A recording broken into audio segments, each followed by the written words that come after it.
in the year of our Lord 1840, the British Empire stood as the undisputed master of the globe, casting a shadow that stretched from the freezing Canadas to the sweltering plains of India. Yet, the men who built this empire were armed with a weapon so comically inaccurate that a soldier could stand 200 paces away from a marksman and be safer than if he were standing right next to him. It creates a paradox that simply makes no sense. How could the greatest military machine since Rome conquer the world with a gun that, for all intents and purposes, was little more than a lead-throwing shotgun? Before we fix bayonets and march into the smoke to find the answer, please take a brief moment to subscribe. It is the only way to ensure these forgotten chapters of our history are not lost to time. Thank you. Now, look at the weapon in question, the land pattern musket, affectionately known to the rank and file as the Brown Bess. She is a heavy, beautiful, stubborn beast of walnut and steel. For more than a century, she had been the right arm of the British infantry. She had defeated the French at Blenheim. She had lost the colonies in America, and she had lost the colonies in America. And she had crushed Napoleon's Imperial Guard at Waterloo. To the generals in Whitehall, the Bess was perfection. But to the poor wretch standing in the mud of a Belgian field, she was a terrifying gamble. You see, the barrel of a Brown Bess is smooth. Perfectly smooth. Like the inside of a pipe. When a soldier dropped a lead ball down that barrel, the ball had to be smaller than the tube itself, just so it would slide down quickly amidst the fouling of black powder. This meant that when the trigger was pulled, and the powder ignited with that violent, deafening crack, the bullet didn't just fly out, it rattled. It bounced off the sides of the barrel, pinging left, pinging right, spinning wildly in whatever random direction the last impact sent it. Imagine throwing a marble down a hallway. You know it will go roughly forward, but you have absolutely no idea where it will end up. That was the state of British musketry. There was a grim saying among the officers of the day: a soldier must fire away his own weight in lead for every one enemy he kills. Think about the sheer waste of that. The futility. You stand there, shoulder to shoulder, presenting yourself as a giant red target, praying that your volley of inaccurate lead somehow finds a home in the enemy's flesh before their inaccurate lead finds a home in yours. It wasn't a firefight. It was a lottery of death. So, why, in an age of steam engines and industrial miracles, did the British Army cling to this relic? It wasn't ignorance. We knew about rifles. We had the Baker rifle. We had marksmen. But the rifle was slow to make a bullet spin. To make a bullet spin, you had to jam a tight lead ball into grooved metal. It required a heavy mallet, immense strength, and precious time. In the time it took a rifleman to load one shot, a musketeer could fire 3. And in the brutal arithmetic of 19th century warfare, volume beat accuracy. Every time. But there was a darker reason too, a reason buried deep in the psychology of the British officer class. You see, they didn't want the common soldier to aim. Aiming requires independent thought. Aiming implies that the private knows better than the officer where to direct his violence. The Duke of Wellington himself, the Iron Duke, believed that if you gave a man a weapon that could hit a target at half a mile, he would stop listening to orders. He would become a hunter, not a soldier. He would become a hunter, not a soldier. He would lose his nerve for the bayonet charge. They feared the mind of the soldier more than they feared the weapon of the enemy. And so, the infantry remained blind. They marched into the 1840s enveloped in great blinding clouds of white sulphurous smoke, unable to see more than 20 yards ahead, firing blindly into the grey fog of war. It was a tactical doctrine built on the assumption that technology had reached its peak, that nothing could ever be better than the good old Brown Bess. But across the channel, in the workshops of a rival nation, a forgotten captain was tinkering with a piece of lead that would shatter this delusion like glass. He was about to introduce a simple physics concept that would turn the paper-thin metal coffins of the battlefield into a slaughterhouse unlike anything the world had ever seen. The Empire was sleeping, and it was about to be woken up by the sound of a hiss. To understand the tragedy that was about to unfold, we must first understand the dirt. You see, black powder is a filthy, unrefined substance. When it ignites, it doesn't just vanish into thin air. It leaves behind a thick, greasy sludge known as fueling. Inside the barrel of a gun, this soot builds up with every single shot. Layer upon layer of carbon and grime, constricting the metal tube like a choking throat. For the man with the smooth-bore musket, this was a nuisance. But for the man with a rifle, it was a death sentence. We often think of the rifle as a modern invention, but the British Army had rifles in the Napoleonic Wars. The famous green jackets of the 95th Rifles carried the Baker rifle. They were the elite, the chosen few. But they were few for a reason. The physics of the rifle presented a cruel paradox. To make a bullet spin, it must grip the inside of the barrel. It must bite into the spiral grooves or rifling that guide it. This means the lead ball must be tight. So tight, in fact, that it is slightly larger than the hole it is meant to enter. Imagine the physical struggle of that. You are a skirmisher. You have fired 2 shots. The fouling is already hardening in your barrel. You take your 3rd bullet. You wrap it in a greased leather patch to help it slide. You place it at the muzzle. It doesn't drop down. It sticks. You cannot just push it with a rod. You have to take a heavy wooden mallet and you have to hammer the ramrod. Thud, thud, thud, thud, thud, thud. You are forcing a piece of cold lead down a tube that is actively trying to reject it. Now, imagine doing this while the ground beneath your feet is shaking from the hooves of approaching cavalry. Your hands are slick with sweat and grease. Your heart is hammering against your ribs louder than your mallet strikes the rod. You know that if you don't get this bullet seated in the next 10 seconds, you are going to be cut down where you stand. This was the physics of failure. The rifle was accurate. Yes, it could hit a man at 200 yards, but it was agonizingly slow. A line of riflemen could be overwhelmed by a sheer wall of lead from smooth-bore muskets simply because the musketeers could load 3 times faster. The rifle was a sniper's tool, not a soldier's weapon. It created a tactical deadlock. The generals were forced to choose. You could have speed, or you could have accuracy. But the laws of physics seemed to dictate that you could never have both. It was accepted as a universal truth, as immutable as gravity. If you wanted to hit the enemy from far away, you had to pay for it with time. And in battle, time is the only currency you cannot afford to spend. The military establishment looked at this problem and shrugged. They decided the volume of fire, the weight of lead, was superior to the precision of the shot. They accepted the inaccuracy of the Brown Bess because it was the only weapon that could keep firing when the barrel was choked with soot. They believed they had reached the end of history, that the musket was the pinnacle of infantry warfare. But they were looking at the problem from the wrong end of the gun. They were trying to force a round ball into a round hole. They didn't realize that the answer wasn't to change the gun. The answer was to change the shape of the death itself. And it would take a man who had spent his life in the trenches, not a lord in a castle, to see what everyone else had missed. The year is 1847.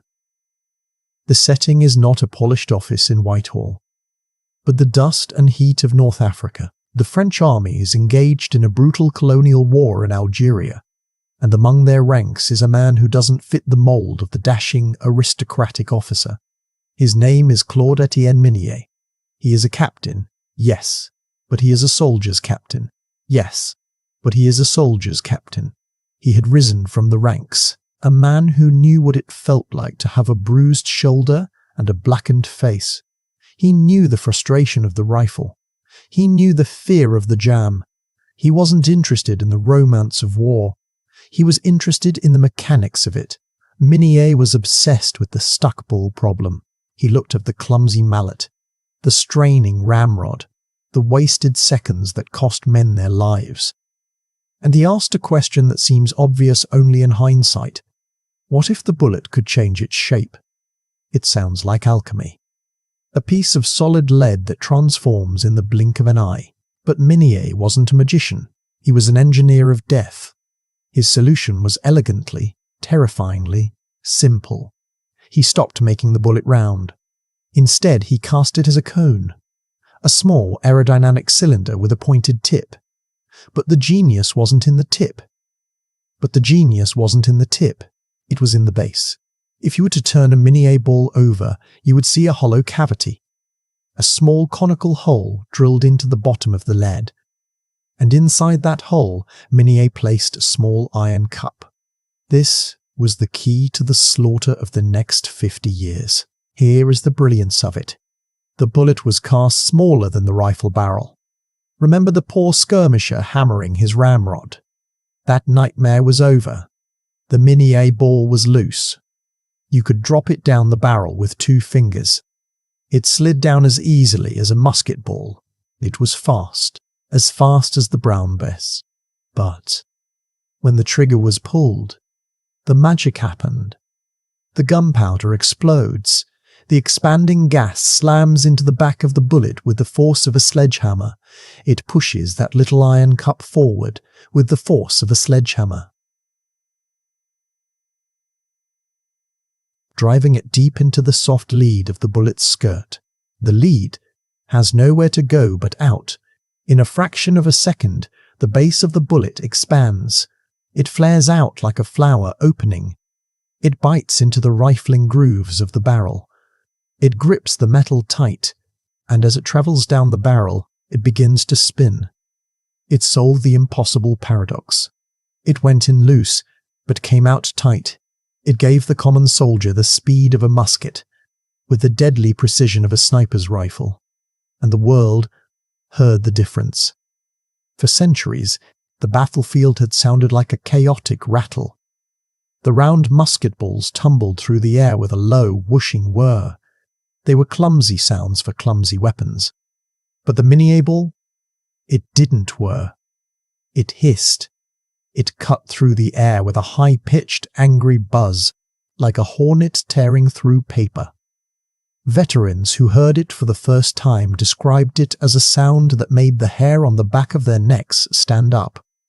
It was the sound of something that was not tumbling randomly. It was the sound of something that was hunting. Captain Minié had handed the infantryman a weapon of terrifying power. He had democratized accuracy. No longer did you need years of training to hit a man at 300 yards. You just needed to point and pull.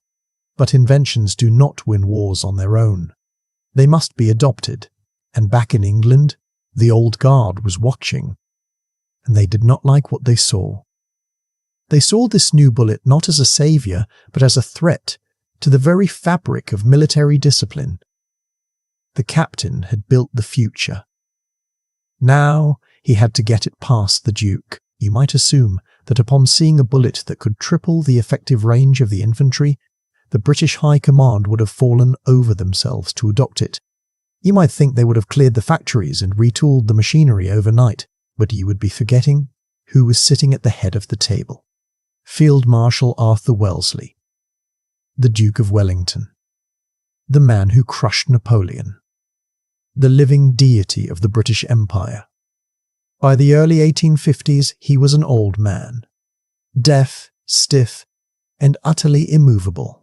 To the Duke, the British Army was not a machine that needed fixing. It was a temple, and the brown bess musket was its altar. He looked at Captain Minié's invention with deep, aristocratic suspicion. It wasn't that he doubted the science. He doubted the sociology. You see, Wellington's entire philosophy of war was built on discipline. Rigid, unthinking, robotic discipline. You take a terrified farm boy, you beat him into a shape where he fears his sergeant major more than the enemy, and you stand him in a line to fire volleys on command. He is a brick in a wall. Nothing more. But a rifle? A rifle is a weapon of the individual. A rifleman picks his target. He judges the wind. He estimates the distance. He thinks.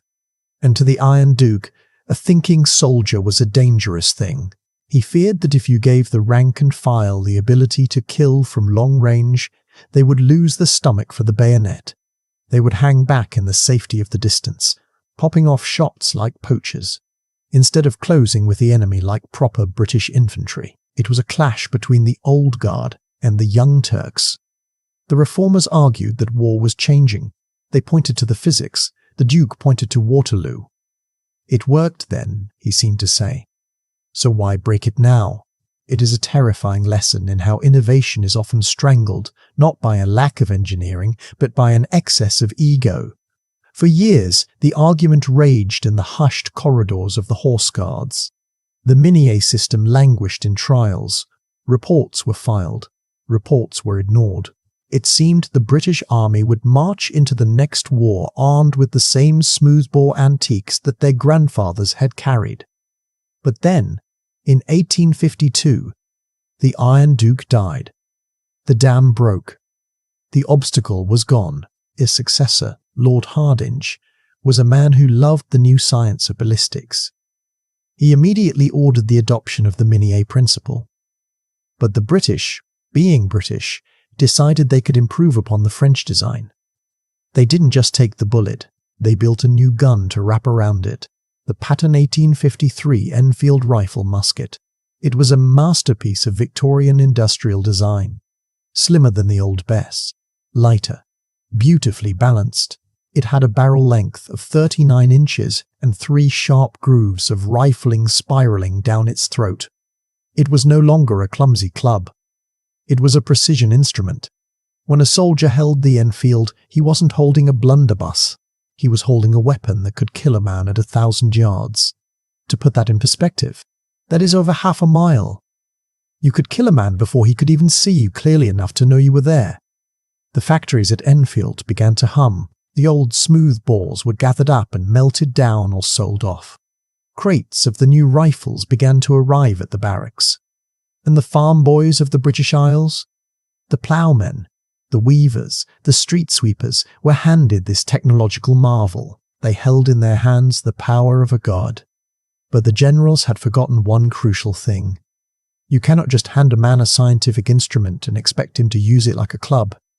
You have to teach him the science. The weapon was ready, but the soldier was not. So the weapon was in their hands. But a rifle is a useless stick of walnut without the muscle memory to use it. And so, the British Army had to go back to school. They established the School of Musketry at Hythe, on the windswept coast of Kent, and it was here that the modern soldier was truly born. Imagine for a moment that you were a private in the 93rd Highlanders.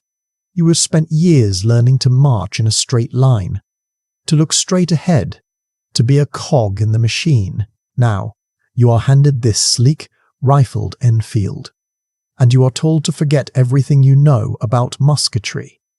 The new drill was a sensual, almost intimate affair. It began with the cartridge, a cylinder of stiff paper, tied at one end, inside, a measure of black powder, and a deadly conical Minié bullet. To open it, you didn't use a knife. You used your teeth. Bite the cartridge. That was the command. You would bring the paper to your mouth. You would taste the grease. It was a mix of tallow and beeswax, meant to lubricate the bullet and keep the fouling soft. It tasted oily, thick, sickly sweet. It coated your tongue and your lips, a taste, by the way, that would later spark a mutiny in India. But that is a tragedy for another day. You bit off the end, spat the paper tip onto the ground, and poured the coarse black powder down the barrel. Then came the bullet. And this was the revelation. With the old rifles, this was the moment of struggle, the hammering, the sweating. But with the Minié, you simply inverted the cartridge, pinched the bullet, and let it go.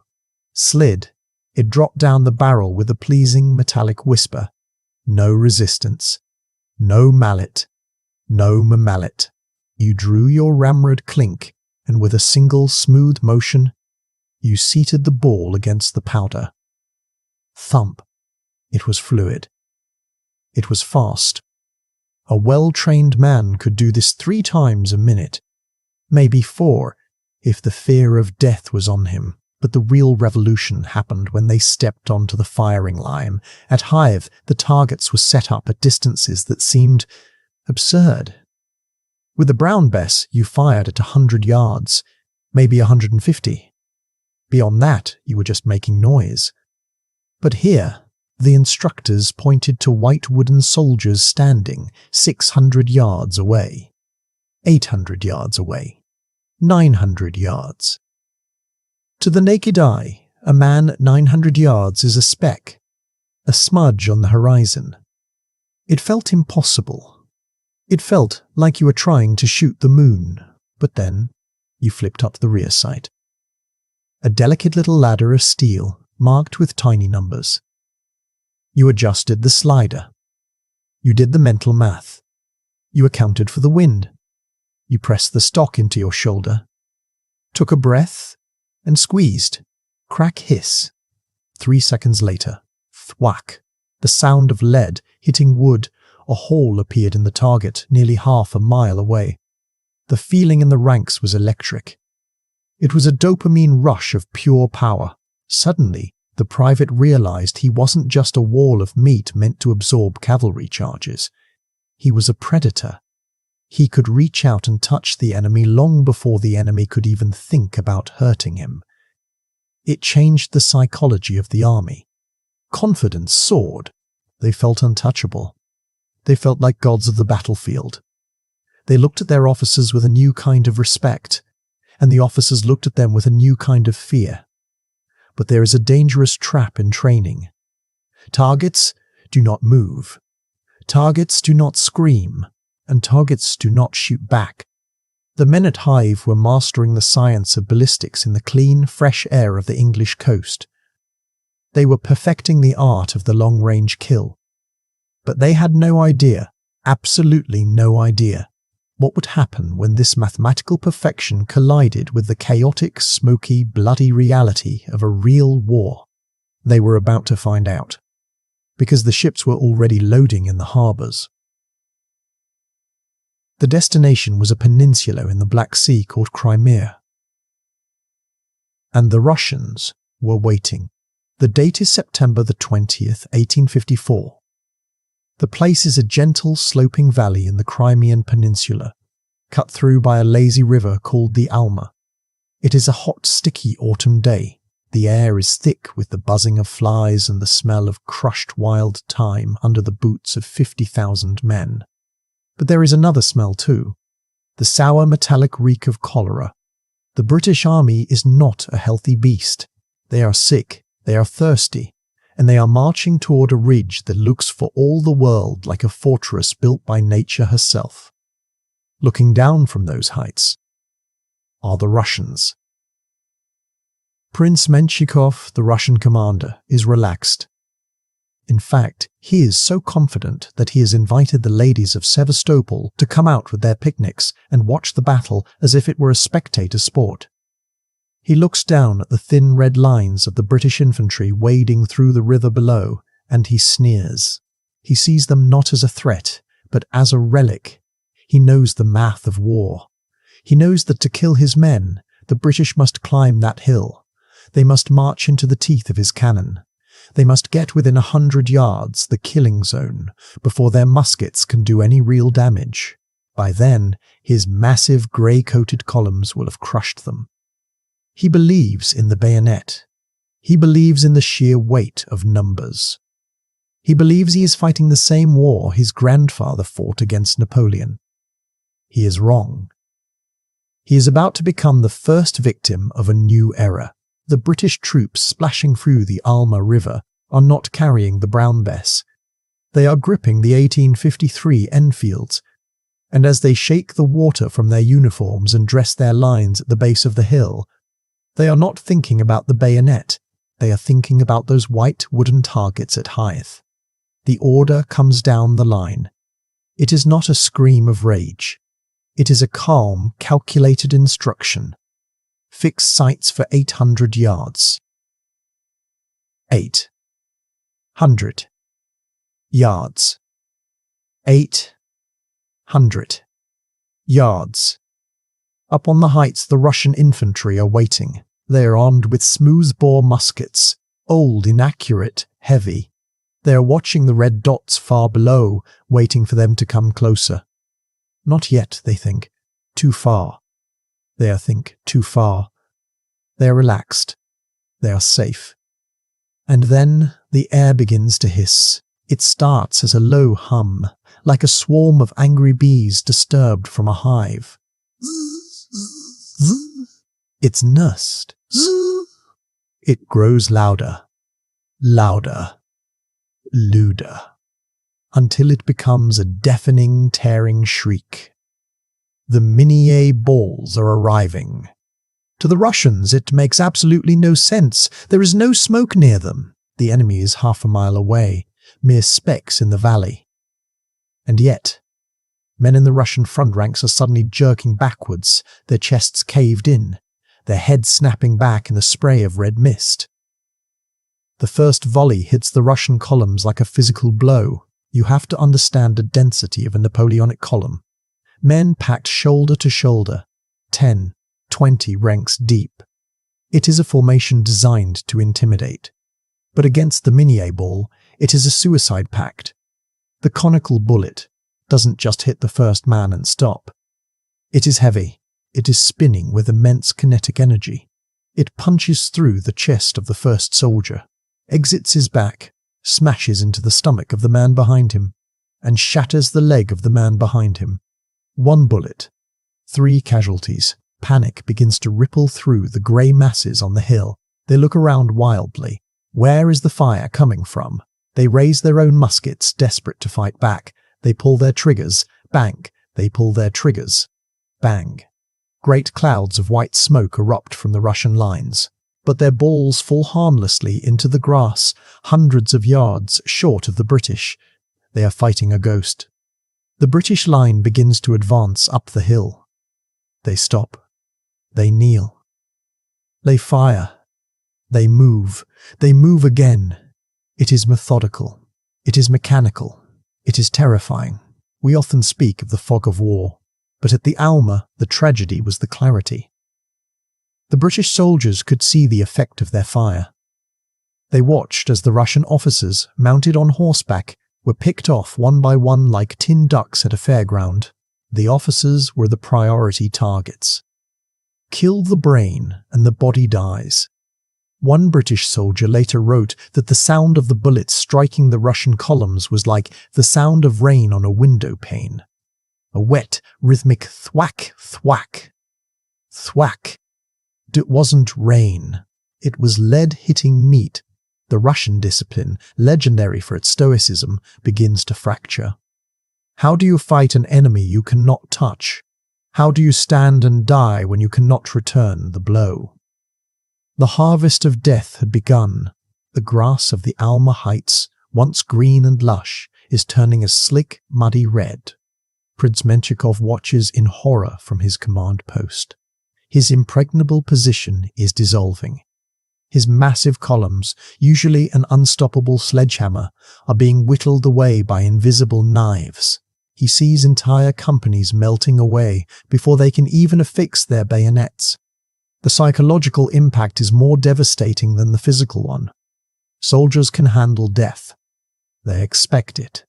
What they cannot handle is helplessness. The Russian soldiers are not cowards. They stand and take it for as long as humanly possible. But flesh has its limits. The groans of the dying are drowning out the drums. The sensory overload of the Minié buzz is driving men to the brink of madness.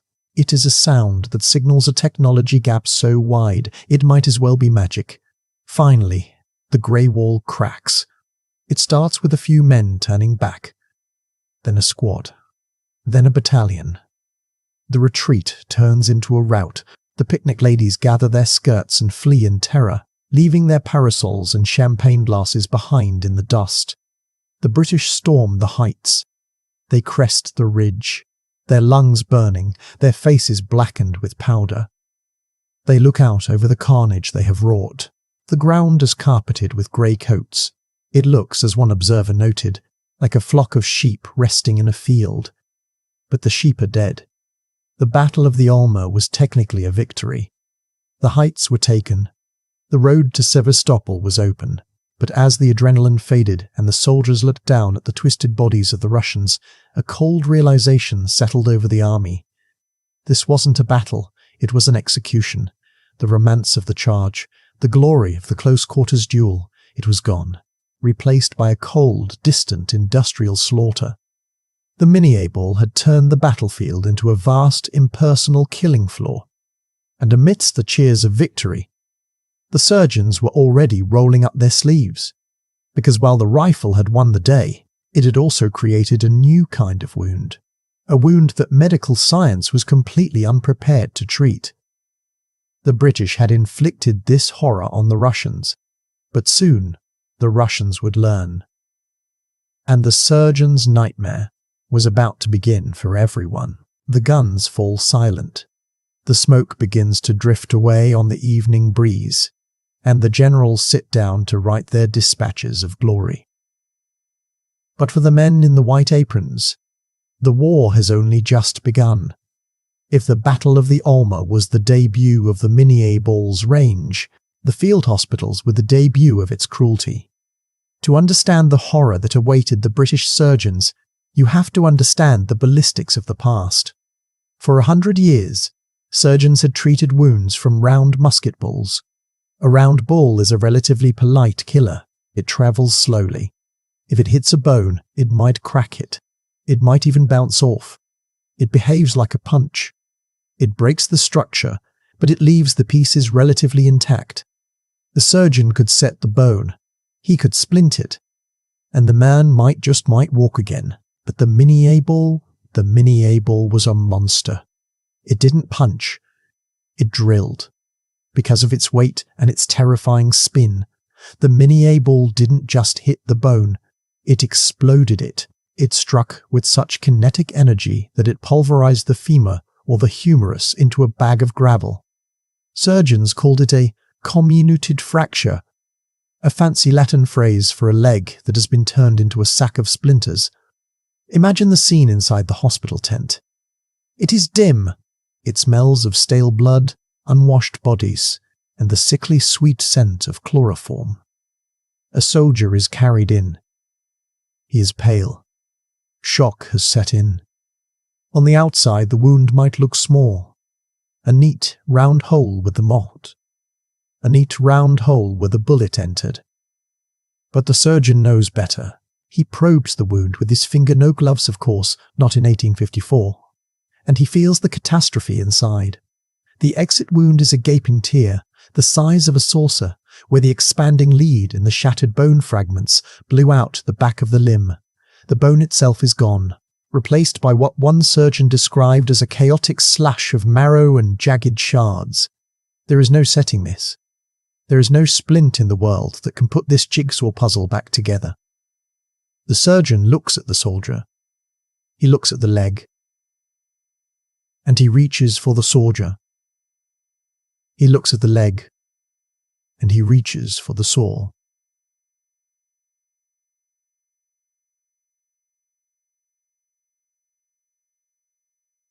Was the era of amputation. Before the Minié Ball, amputation was a last resort. Now, it was the standard treatment. If a man was hit in the limb by an Enfield bullet, that limb was coming off. It was a brutal calculation. If you left the shattered bone, the sharp shards would slice into the arteries. Or worse, the infection would set in. And here lies the second hidden horror of the hollow-based bullet. Remember the design? That clever little iron cup. That hollow skirt that made it fly so true upon impact. That hollow shape acted like a scoop. It didn't just cut through the uniform. It grabbed it. It dragged dirty wool, leather, and the filth of the battlefield deep into the wound. It planted a garden of bacteria deep inside the soldier's flesh, right next to the exposed marrow, the surgeons of the Crimea didn't know about germs. Pasteur and Lister were still years away from convincing the world of their theories. They only knew that if they didn't cut the limb off high and fast, the hospital gangrene would turn the man black and kill him in 3 days. So the saw became the busiest instrument in the camp. The speed was terrifying. A good surgeon could remove a leg at the thigh in under 3 minutes. Cut. Saw. Tie. Tie. Next, outside the tent, a pile grew. A grim, growing mountain of arms and legs, discarded like butcher's scraps. It was a sight that broke the minds of even the hardest veterans. These weren't just body parts. They were the futures of young men. Farmers who would never walk behind a plough again. Fathers who would never lift their children. And the sound. God, the sound. Even with the primitive anesthesia of the time, the body reacts. The sound of the saw biting through the femur. A dry, rasping zust, zust, echoing through the canvas walls, mixed with the weeping of men who had just woken up to find half of themselves missing. There is a tragic irony here. The Minié Ball was hailed as a humanitarian triumph by some theorists. They argued that because it was so accurate, battles would be shorter. Fewer shots fired meant fewer wars. It was the same lie we tell ourselves with every new weapon, from the machine gun to the atom bomb. In reality, it just made the suffering more precise. It turned the battlefield into a place where courage was irrelevant. You could be the bravest man in the regiment. You could have the heart of a lion. But if a piece of spinning lead the size of a thimble hit you in the shin from half a mile away, you were a cripple for life. The surgeon would wipe his blade on his blood-stiffened apron. He would take a swig of brandy to steady his shaking hands, and he would call for the next man. He knew he was fighting a losing battle. He could cut off the limb, but he couldn't cut out the fever. He couldn't cut out the sepsis that the bullet had planted. The Minié Ball had created a wound that medical science was simply not ready to handle. It was 20th century ballistics meeting medieval surgery, and as the sun set over the hospital tents and the lanterns were lit, the shadows of the amputees stretched long against the canvas. The butcher's bill had been paid, but the war was far from over. The Russians, shocked by their defeat at the Alma, were retreating. They were digging in. They were learning that to stand in the open was suicide. The British thought they had won the war with their new rifles, but they had merely forced the enemy to change the game. The Russians were about to prove that if you cannot fight the British in the open field, you fight them in the fog. You fight them in the mud. You fight them in the mud. You fight them where the long-range sights of the Enfield are useless. The thin red line was about to be tested, not by distance, but by the crushing weight of a chaotic close-quarters brawl. If the Battle of the Alma was a triumph of science, the battles that followed were a triumph of faith. Faith, not in God, but in the weapon itself. It is November the 5th, 1854. The Battle of Inkerman. History remembers it as the Soldiers' Battle, and for good reason. On this day, the generals were useless. The strategists were blind. Because on this morning, a thick, freezing fog rolled in off the Black Sea, wrapping the battlefield in a shroud of grey soup. Visibility was less than 10 yards. Remember those white targets at Hythe? The ones at 900 yards? They were gone. The beautiful, mathematical advantage of the Enfield rifle was erased by the weather. The British Army was caught off guard. They were tired. They were wet. And suddenly, out of the mist, came the Russians. Not in lines, but in massive, surging columns. Thousands of grey-coated men, moving like a landslide of humanity.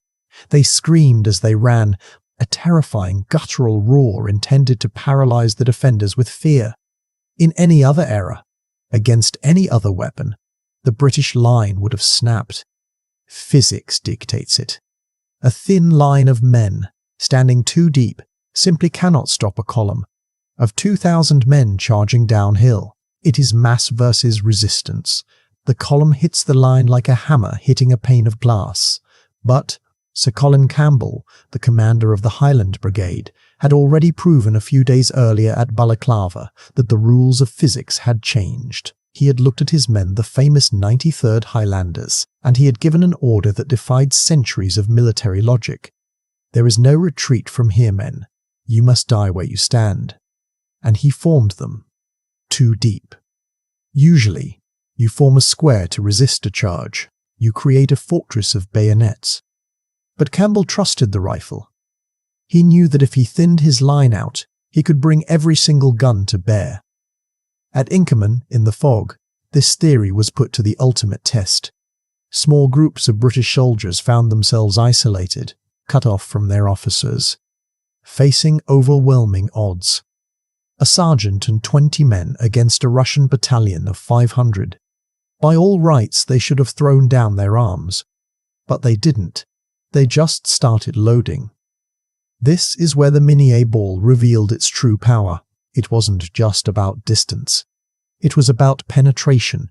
When a Russian column attacks, it is dense. Men are packed chest to back. It is a target you cannot miss.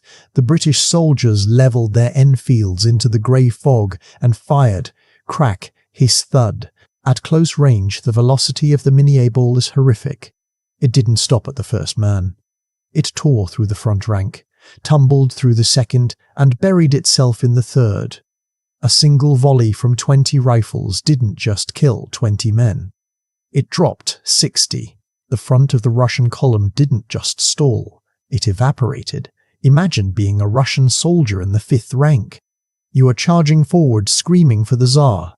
Suddenly, the 3 men in front of you simply cease to exist. You are sprayed with their blood. You stumble over their bodies. And before you can even raise your musket, you are the front rank. And the British are loading again. The thin red line held. Not because of the bayonet, but because the Enfield rifle allowed a thin ribbon of men to generate a wall of lead that was mathematically impossible to walk through. The Russians could not understand it. They were taking casualties that were unheard of.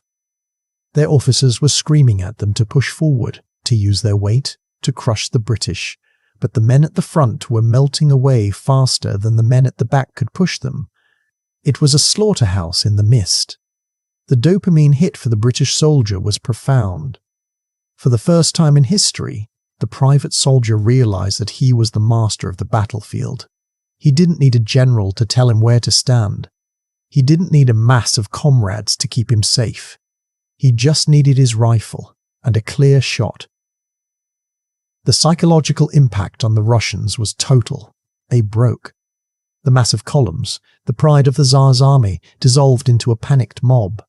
They fled back down the slopes, leaving the ground carpeted in grey. The thin red line became a legend, a symbol of British grit and obstinacy, but the historians often miss the point. It wasn't just bravery. It was ballistics. It was the triumph of the conical bullet over the massed charge. But as the smoke cleared over the Crimea and the war ground to a halt, observers from other nations were taking notes. They saw what the Minié Ball did to a column. They saw that the old tactics of Napoleon were dead. And one of those observers was an American. He watched the slaughter. He sketched the wounds. He noted the range. And he sent his reports back across the Atlantic to a nation that was simmering with its own internal tensions. A nation that was about to explode into a civil war of its own. You would think, surely, that seeing the carnage at the Alma and Inkerman, the Americans would learn. You would think they would realize that marching men in tight formations against rifled muskets was nothing short of murder. But generals are stubborn creatures. And the lessons of the Crimea were about to be ignored. On a scale that would make the Battle of Inkerman look like a skirmish, the Minié Ball was crossing the ocean. And it was hungry for more. Ideas are dangerous things. But technology is a plague. It does not respect borders. It does not care about flags. It simply travels to wherever men are willing to kill one another. And so, the Minié principle crossed the Atlantic. In 1861, the United States tore itself apart. The American Civil War. To the casual observer, it looked like a conflict fought over politics, over slavery, over states' rights. But to the student of military history, it was a laboratory experiment gone horribly wrong. Both the Union and the Confederacy were armed with the children of Captain Minié's invention. The North had the Springfield Model 1861. The South imported thousands of pattern 1853 Enfields from Britain. Both weapons were rifled. Both fired a heavy, conical, hollow-based bullet. Both were accurate to half a mile. But the generals, the Lees, the Grants, the Longstreets, they had all gone to West Point. And at West Point, they studied Napoleon. They West Point, they studied Napoleon. They worshipped the cult of the bayonet. They believed that if you marched men close enough, and if those men were brave enough, they could take any position. They treated the rifle musket as if it was still a smooth-bore brown Bess. It was a fatal miscalculation, a stubbornness of the mind that would cost 600,000 lives. The ultimate tragedy of this blindness took place on a hot July afternoon in Pennsylvania. 1863. Gettysburg. Gettysburg. General Robert E. Lee ordered 15,000 men, the flower of the Virginian Army, to march across a mile of open farmland. Their objective was a stone wall on a ridge. Behind that wall waited the Union Army, armed with rifled muskets. It is known as Pickett's Charge, but it should be known as the Minié Ball's masterpiece. Imagine standing in that line. You are stepping off into tall grass. The sun is beating down. You can see the enemy. They are a thin blue line, tiny in the distance. You think you have a chance, but physics is heartless. The Union soldiers didn't wait until they could see the whites of their eyes. They opened fire at long range. The air above that field turned into a swarm of angry lead bees. Zzzt, zzzt, zzzt, zzzt. The Confederates were walking into a buzzsaw. They didn't fall in ones and twos. They fell in swaths with tantus. They fell in swaths. Like wheat before a scythe, the heavy Minié bullets tore through the grey ranks, ignoring the courage, ignoring the rebel yell. It was industrialized murder. A British observer, Lieutenant Colonel Arthur Fremantle, watched from the trees. He was a Coldstream Guard. He knew war, but even he was shaken. He watched as a magnificent army was reduced to bloody rags in the space of 20 minutes. He saw men leaning forward as they walked, as if they were marching into a heavy rainstorm, but it was a rain of lead. When the remnants of the division finally reached the stone wall, there was no fight left. They just collapsed. Or they died. The lesson of the Crimea had been ignored. The generals had tried to fight a 19th century war with 18th century tactics, and the Minié Ball had punished them for it. It proved once and for all that the age of the gallant charge was dead. You could not defeat geometry with bravery. The rifle had changed the world. It had turned the open field into a no-man's land, and as the smoke cleared over Gettysburg, the future of warfare was becoming terrifyingly clear. If you could not stand up, you had to dig down. The age of the trench was upon us. We often look back at the paintings of the 19th century with a certain nostalgia. We see the bright red coats, the golden epaulettes, the flags snapping in the wind. It looks like a pageant, a duel between gentlemen. But the Minié Ball drove a stake through the heart of that world. It killed the death of chivalry. Before this bullet, war was a personal affair. You saw the face of the man you were fighting. You could admire his courage. There was a grim sort of intimacy to it. But the rifle turned war into mathematics. It turned the enemy into a silhouette, a target, a statistic. It allowed a man to kill another man without ever seeing his eyes. It stripped the glory away and left only the mechanics of slaughter. And the soldiers knew it. After the bloodbaths of the Alma and Inkerman, the British and French armies stopped marching in lines. They grabbed spades. They dug into the earth around Sevastopol. They lived in the mud. They died in the mud. The siege of Sevastopol wasn't a Napoleonic battle. It was the dress rehearsal for the First World War. It was a terrifying preview of the Somme and Verdun. The Minié Ball had made the surface of the earth uninhabitable. If you stood up, you died. So the armies of Europe went underground, and they would stay there for the next 60 years. And what of the man who started it all? Captain Claude-Etienne Minié.